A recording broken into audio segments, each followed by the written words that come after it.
할렐루야. 오늘은 성탄절이자 2022년 마지막 주일입니다. 빛으로 오신 주님의 은혜와 평화가 우리 가운데 함께 하시기를 축원합니다. 천천히 시간의 강물을 지나는 듯 건너는 듯 하더니 어느덧 한 걸음만 더 내디디면 새해입니다. 여러분은 어떠셨는지 모르겠지만 저에겐 2022년 참 아슬아슬한 나날이었습니다. 스스로 자칫 발을 헛디딜까 무서워 두려워서 주위를 돌아보지도 못했다라는 자책과 후회도 있습니다. 그러나 성탄절을 맞이하면서 새로운 소망을 품고 또 빛이 되신 주님으로 인해 두려움도 좀 떨쳐내고 내 마음에 도사린 날카로운 무기들을 좀 내려놓고 하늘엔 영광 땅에는 평화의 예수님과 함께 동행하기를 소망해 봅니다. 예수님은 가장 연약한 갓난아이의 모습으로 이 세상에 오셨습니다. 그렇지만 예수님은 어둠을 이기고 빛으로 우리 가운데 오셨습니다. 그런데 예수 탄생 기사를 자세히 유심히 살펴보면 그 중심에 성령이 계신 것을 알 수가 있습니다. 마리아의 잉태도 성령에 의한 것이었고 마리아가 유대 산골에 사는 엘리사벳을 찾아갔을 때 뱃속에 아이가 뛰노는 것을 보고는 엘리사벳의 성령이 충만하여 마리아를 축복하는 장면도 마찬가지입니다. 바라기는 성령으로 잉태하신 예수님의 은총이 지금과 같은 우울한 이 시대에 소망으로 또 사랑으로 감사로 다가오기를 축복합니다. 여러분은 성령은 우리에게 하나님의 말씀을 기억나게 하고 깨닫게 하신다는 것을 믿고 계십니까? 제가 다시 한번 질문할까요? 여러분은 성령께서 우리에게 하나님의 말씀을 기억나게 하고 깨닫게 하심을 믿으십니까? 네. 성령은 하나님 마음에 깊이 접속되도록 돕습니다. 또한 성령은 우리를 짓누르고 우리의 생명력을 고갈시키는 것들을 제거해 줍니다. 죄책감, 무기력, 또 절망감, 또 나태함, 두려움, 모든 부정적인 것들로부터 해방시켜 주십니다. 성령은 우리의 삶을 바꿔놓는 강력한 힘입니다. 그 많은 사람들이 사람은 고쳐 쓰는 거 아니요, 그렇게 얘기하거든요. 저도 가끔 그럴 때 있어요. 사람은 고쳐 쓰는 거 아니야. 그러나 성령이 함께 하시면 변화됩니다. 성령은 세상의 아픔을 덜어내기 위해 사랑의 수고를 마다하지 않습니다. 그렇다면 성령의 능력 안에 있는 그리스도인의 특색은 무엇일까요? 자기의 이익을 최우선으로 구하지 않습니다. 조바심 내며 안달하지 않고 참고 기다리며 기대합니다. 약자들의 이야기에 귀를 기울입니다. 넘어진 사람 곁에서 기다려주고 때가 무르익으면 일으켜줍니다. 우울감에 빠진 이들에게 하늘의 생기를 불어 넣어줍니다. 사람들을 갈라놓는 장벽들을 허물어 서로 소통하고 이해하고 사랑하게 합니다. 그리고 사람을 고통으로 몰아가는 죽음의 문화에 저항합니다. 생명의 샘이신 예수님과 동행하는 사람들의 마음에 희망을 불어넣습니다. 이것이 성탄을 기다리는 사람들의 모습인데 이 모습들은 누구냐? 성령으로 잉태하신 예수 그리스도를 믿는 사람들에게 나타나는 증거고 역할들입니다.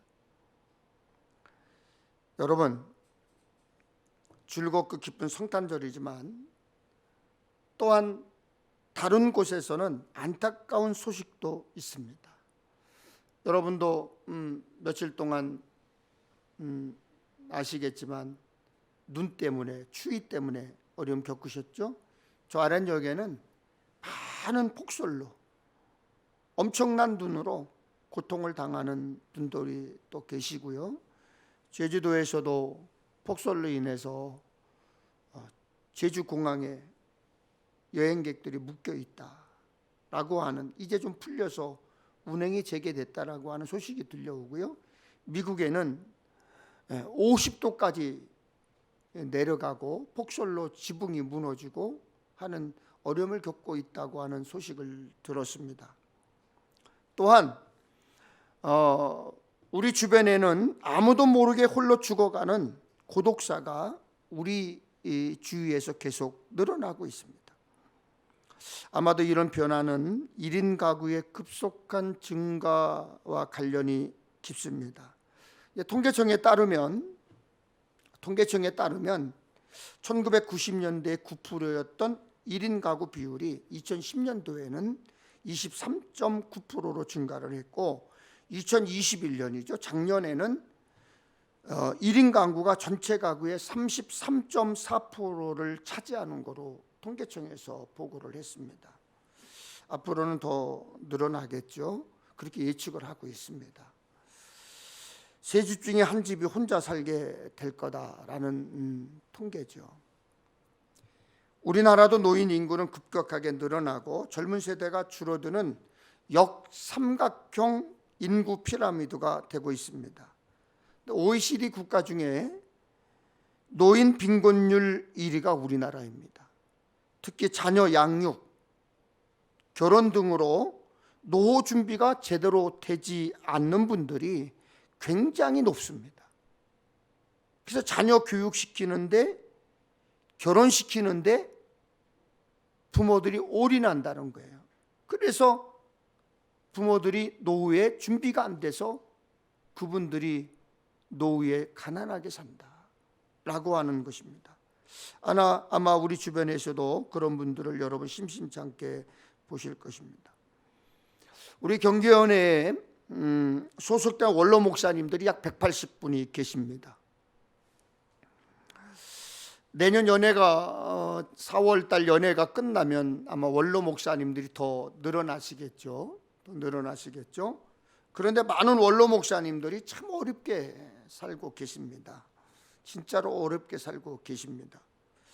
저와 마음을 같이 하고 뜻을 모은 몇몇 목사님들이 매월 십시일반 돈을 조금씩 모아서 원로 목사님 몇 분을 초청을 해서 뭐 짜장면도 좀 사드리고 탕수육도 좀 사드리고, 그리고 오신 분들에게 봉투에다가 여비도 좀 나눠드리고 이렇게 챙겨드립니다만 사실 좀 버겁습니다.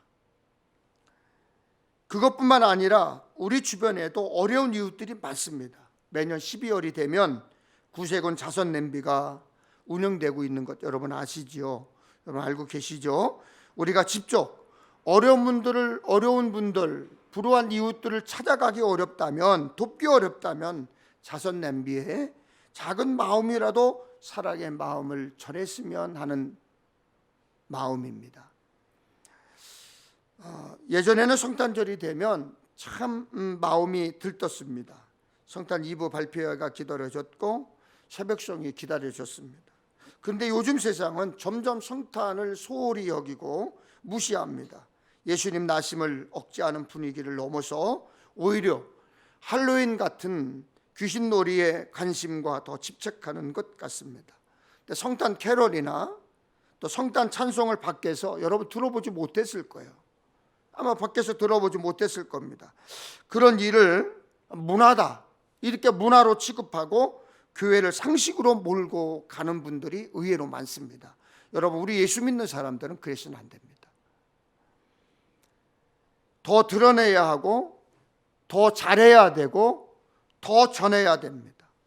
그것이 성탄절을 맞이하는 우리 그리스도인들의 마음이고 모습이어야 합니다. 아멘. 저와 한번 인사 한번 하겠습니다. 제가 메리 크리스마스 하면 여러분도 오른손 들고 메리 크리스마스 한번 하겠습니다. 메리 크리스마스. 네, 고맙습니다. 신약 성경 사복음서 중에 마가복음과 요한복음에는 예수님의 탄생과 어릴 적 이야기는 없고 공생애만 기록되어 있습니다. 때문에 성탄절과 관련된 사실들을 알기 위해서는 반드시 마태복음과 누가복음을 알아야 합니다. 근데 구약 성경 미가에는 이런 말씀이 기록되어 있습니다. 베들레헴 에브라다야, 너는 유다 족속 중에 작을지라도 이스라엘을 다스릴 자가 내게서 내게로 나올 것이라. 이 예언대로 예수님은 예루살렘에서 남쪽으로 8km 떨어진 베들레헴에서 나셨고, 헤롯은 자신을 찾아온 동방박사들을 베들레헴으로 보냈습니다. 마태복음에는 예수님 태어나신 곳을 베들레헴이라고 알려줄 뿐 더 이상의 자세한 설명은 없습니다. 그런데 누가복음에는 예수님의 탄생에 대해 좀 자세하게 기록되어 있습니다. 호적 등록을 하라는 아구스도 황제의 명령이 내려지자 갈릴리 나사렛 동네에 살던 요셉과 마리아는 다윗의 고향 베들레헴으로 가야 했습니다. 예수님의 아버지 요셉이 다윗 가문 사람이었기 때문입니다. 그곳 베들레헴에서 예수님이 태어나셨습니다. 오늘 본문 2장 7절 말씀입니다. 첫 아들을 낳아 강보로 싸서 구유에 누였으니 이는 여간에 있을 곳이 없음이러라. 강보는 이불이나 담요 같은 포대기를 말하고, 구유는 소나 말이 사용하는 식기, 여물통을 말합니다. 요셉과 마리아도 따뜻한 곳에 포근한 자리에 아이를 눕히고 싶었을 것입니다. 그러나 예수님은 짐승의 밥통에 놓이셨습니다. 예수님은 공생의 기간에 사람들에게 이렇게 가르쳤습니다. 나는 마음이 온유하고 겸손하니 나의 멍에를 메고 내게로 배우라. 그리하면 너의 마음이 쉼을 얻으리니. 또 십자가를 지시기 전 예수님이 나귀를 타고 예루살렘 성에 들어가실 것을 스가랴 선지자는 이렇게 예언했습니다. 그는 공의로우시며 구원을 베푸시며 겸손하셔서 나귀를 타시나니 나귀의 작은 것 곧 나귀 새끼니라. 예수님 스스로도 나는 겸손하다 이렇게 말씀했습니다. 예루살렘에서 사람들의 환호를 받을 때도 비싸고 건장한 말이나 낙타가 아닌 어린 새끼 나귀를 타고 행진하시며 그 겸손을 실천하셨습니다. 그렇기 때문에 많은 그리스도인들이 생각하기를 예수님은 겸손하시고 낮은 자의 삶을 몸소 보여주시기 위해서 마구간에서 태어나 구유에 누이셨다 이렇게 생각합니다. 그런데 오늘 본문에 보면 예수님이 구유에 누이신 이유를 이렇게 설명하고 있습니다. 이는 여관에 있을 곳이 없음이러라. 요셉과 마리아는 당시 베들레헴에 모여든 사람들, 메시아를 기다리며 살던 사람들이 이미 방을 다 차지하고 있었기 때문에 갈 곳이 아예 없었습니다. 마리아는 만삭의 임산부였습니다. 요셉은 출산하게 될 아내를 위해 빈 방을 간절히 찾았을 것입니다. 그러나 사람들은 만삭의 임산부에게 방을 내어주지 않았습니다. 곧 출산할 배부른 여인이 짐승들을 가두어 두는 곳으로 안내되었습니다. 예수님이 태어나셨을 때 동방에서 별을 연구하는 박사들이 찾아왔습니다. 그들은 빈손으로 오지 않고 황금과 유황과 몰약을 예수님께 드렸습니다. 황금은 동서고금을 막론하고 귀하고 비싼 것으로 여겨집니다. 유황은 일종의 향수고 샹유라고 하는데 이 역시 비싸고 귀한 것입니다. 몰약은 약과 방부제로 쓰이는 값비싼 생필품이었습니다. 예수님은 왕으로 인정하고 찾아온 동방의 박사들로부터 귀한 선물과 경배를 받았습니다. 결국 아기 예수님이 구유에 누워야 했던 이유는 겸손해서라기보다는 메시아를 기다리며 살던 사람들 때문이었습니다. 방을 다 차지해버린 사람들 때문에 마국간에서 출생하신 것입니다. 예수님의 겸손은 전능하신 창조주 하나님께서 죄 많은 인간의 몸으로 세상에 오셨다는 그 사실에 이미 잘 드러나 있습니다. 그러나 예수님이 겸손하시기 때문에 구유에 누이셨다는 이야기는 어쩌면 사람들이 자신을 합리화시키려는 비겁한 태도일 수 있음을 알아야 합니다. 여러분, 현대에는 이른바 사무병이 있습니다. 무목적, 무감동, 무책임, 무관심. 4가지 사무가 있다고 그래요. 그중 제일 악한 것은 무관심입니다. 노벨 평화상을 수상한 작가 엘리 위젤이라고 하는 사람은 현대 사회를 황폐케 하는 최고의 악이 무관심이다, 이렇게 주장을 했습니다. 소돔성이 멸망할 때 롯의 사위들은 구원의 소식을 농담으로 여길 정도로 삶과 죽음에 무관심했습니다. 사도 바울은 유대 총독 벨릭스에게 복음을 전했으나 벨릭스는 진리를 외면했습니다. 많은 현대인들도 관심을 두고 살아야 할 본질적인 것에는 무관심하게 삽니다. 그래도 우리는 하나님 나라, 영생, 구원에 관심을 가져야 합니다. 그리고 하나님 나라, 영생, 구원에 무관심하며 사는 사람들에게 복음을 전해야 합니다. 요셉과 마리아를 무관심하게 팽개친 베들레헴 사람들처럼 우리는 어리석은 사람이 되면 안 돼요. 친구, 직장 동료, 지인, 가족들 구원을 위해 빈방을 기꺼이 내어 놓으셔야 합니다. 우리가 영원히 사는 영생을 믿는다면, 천국을 믿는다면 살 길을, 생명의 길을 알려줘야 하지 않을까요? 그 빈방을 내어줘야 되는 거예요. 2022년 한 해 동안 여러분은 예수님을 어디에 모시고 지내셨습니까? 많은 그리스도인들이 가정에서 또 일터에서 친구들과 어울릴 때, 여행을 떠날 때, 출장 다닐 때 좋은 숙소를 찾습니다. 좋은 호텔을 찾고 묵습니다. 좋은 것을 먹고 마시고 좋은 것을 즐길 동안 예수님과 함께할 생각을 하지 않습니다. 예수님이 구유에 짐승의 밥 등에 누우셔도 상관하지 않습니다. 좋은 것은 예수님 없이 잘 누리고 즐기며 살다가 예수님이 생각나면, 예수님이 필요하다고 생각되면 그럴 때 잠깐, 그럴 때 잠시 예수님과 친한 척, 가까운 척 호들갑을 떱니다. 친한 척 예수님 이름을 부릅니다. 여러분은 어떠셨습니까? 그런 사람들이 우리가 아닙니까? 미국 조지아주 어거스타에 있는 페인 대학교에 로이 델라모트라고 하는 교목이 어느 채플 시간에 설교를 했습니다. 근데 그날의 설교 제목을 함께 읽자고 했습니다.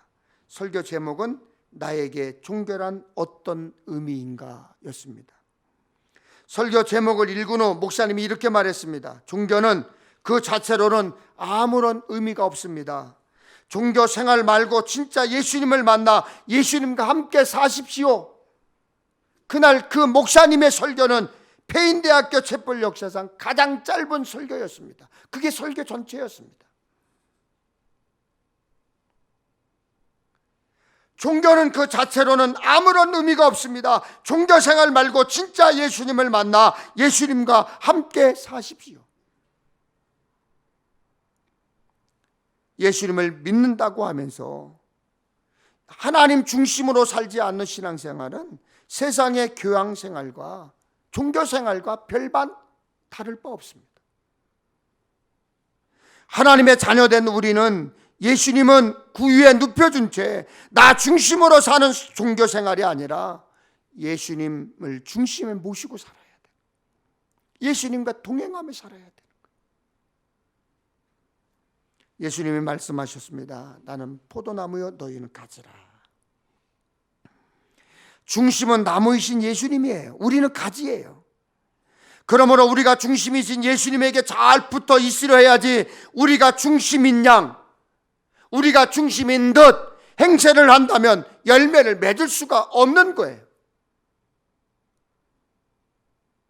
예수님은 가장 큰 계명이 무엇인지 묻는 율법사의 질문에 이렇게 답했습니다. 마태복음 22장 37절에 내 마음을 다하고 목숨을 다하고 뜻을 다하여 주 너의 하나님을 사랑하라.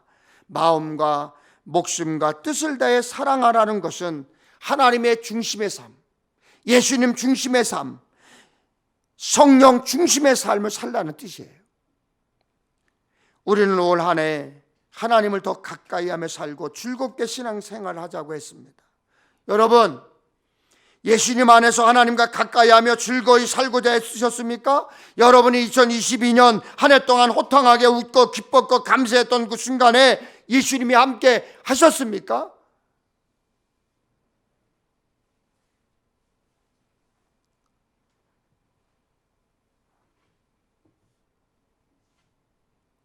엊그저께 어떤 목사님이 저를 만났는데, 검사님, 내년에 공휴일이 며칠인지 아세요? 휴일이 며칠인지 아세요? 그래요. 저는 써보지 않았거든요. 그러면서 하는 얘기가, 내년에는 이제 성탄절이 공휴일이 되고 석가탄신일이 공휴일이 돼서 만약에 그날이 주일이면 대체 휴일을 준다. 그래서 날짜가 더 늘어난다. 아, 좋대요. 그래서 제가 벌써 그렇게 2023년도 휴일을 찾아보셨어요? 세워보셨어요? 이렇게 질문을 했습니다. 아마 여러분들 중에서도 혹시 2023년 달력을 보고 연휴가 언제 있나 살피고 벌써 내년 여름 휴가 계획을 세운 분도 있을 것입니다. 그런데 그 계획에 예수님도 함께 포함되어 있습니까? 2023년도에도 예수님을 계속 말 구유에 마구간에 두시렵니까? 가족들과의 시간 속에, 삶의 현장 속에, 만나야 할 사람과의 관계 속에서 그 중심에 예수님이 계셔야 하는 거예요. 그런데 생각 속에도 없는 이들이 있다는 것입니다. 큰 계명을 물었던 율법사에게 예수님은 또 하나를 말씀하셨습니다. 내 이웃을 내 자신같이 사랑하라. 내 이웃을, 다른 사람을 내 자신같이 사랑하라. 나 자신을 사랑하기에 스스로 잘못을 용인해 두듯이 다른 사람도 사랑하고 용서해 주어야 한다는 거예요. 우리는 자기 자신의 허물, 약점, 실수에 대해서는 굉장히 관대해요. 자기 해석은 진짜 관대해요. 요리조리 잘 꿰맞춥니다. 자기 합리화를 위해 거짓말도 서슴없습니다. 상대방을 가차없이 질밟습니다. 자기를 합리화시키기 위해서 거짓말을 그냥 쉽게 합니다. 여러분, 내가 기중하면 그렇다면 남의 허물, 약점, 잘못에 대해서도 관대할 수 있어야 돼요. 그러고 보면 저 역시 용서를 구할 일이 많은 부족한 사람이라는 것을 깨닫습니다. 설교를 준비하면서 종일 있으면서 설교를 다시 한번 또 내새기고 또 읽어보고 하면서 제 마음속에 무거운 것이 있어요. 그것이 뭐냐면 저 역시 용서를 구할 일이 있다는 거예요.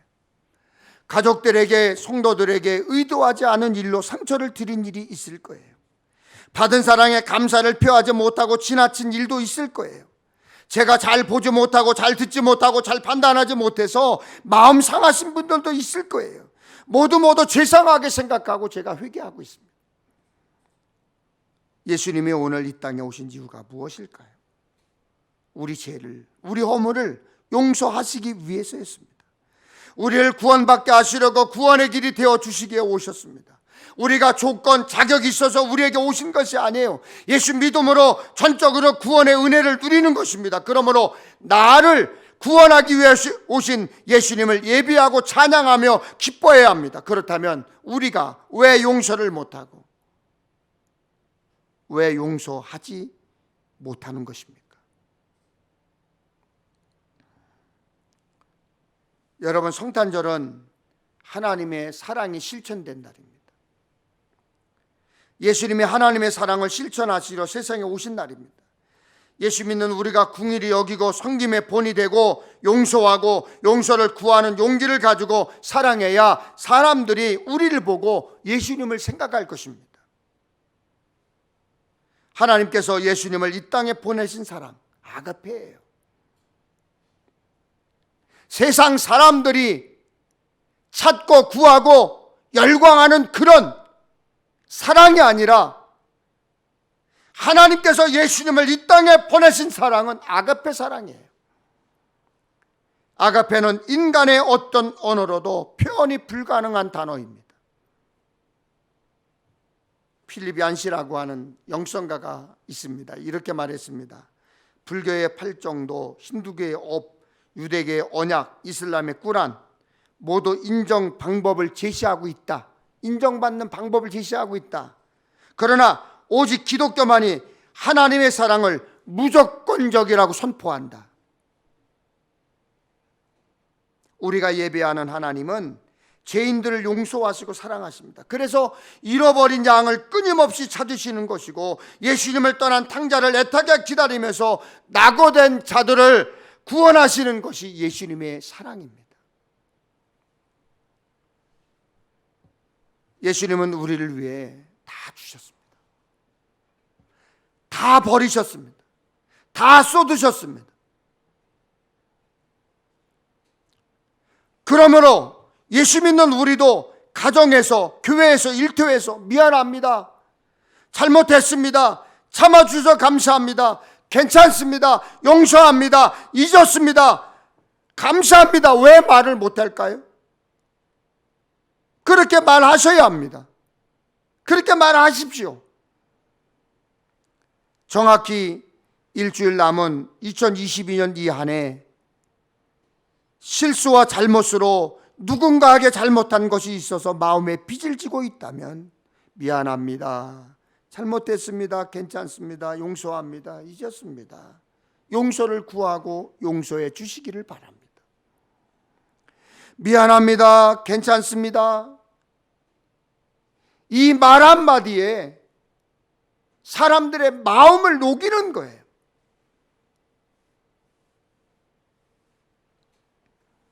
그것 안 하고 품고 있으면 하나님이 우리가 하는 기도를 들으시지 않는다고 했고 우리가 드리는 예물도 받지 않으신다고 했습니다. 그런데 왜 안 하시죠?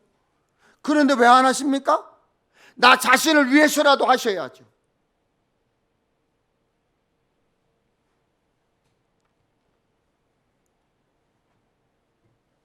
사랑하는 여러분, 한 해를 잘 마무리하시고 우리를 위해 오신 예수님을 세상에 증거하고 빛되고 소금된 삶을 살면서 2023년 멋지게 기대하며 기도하고 소망하며 맞는 주인공 되시기를 축원합니다.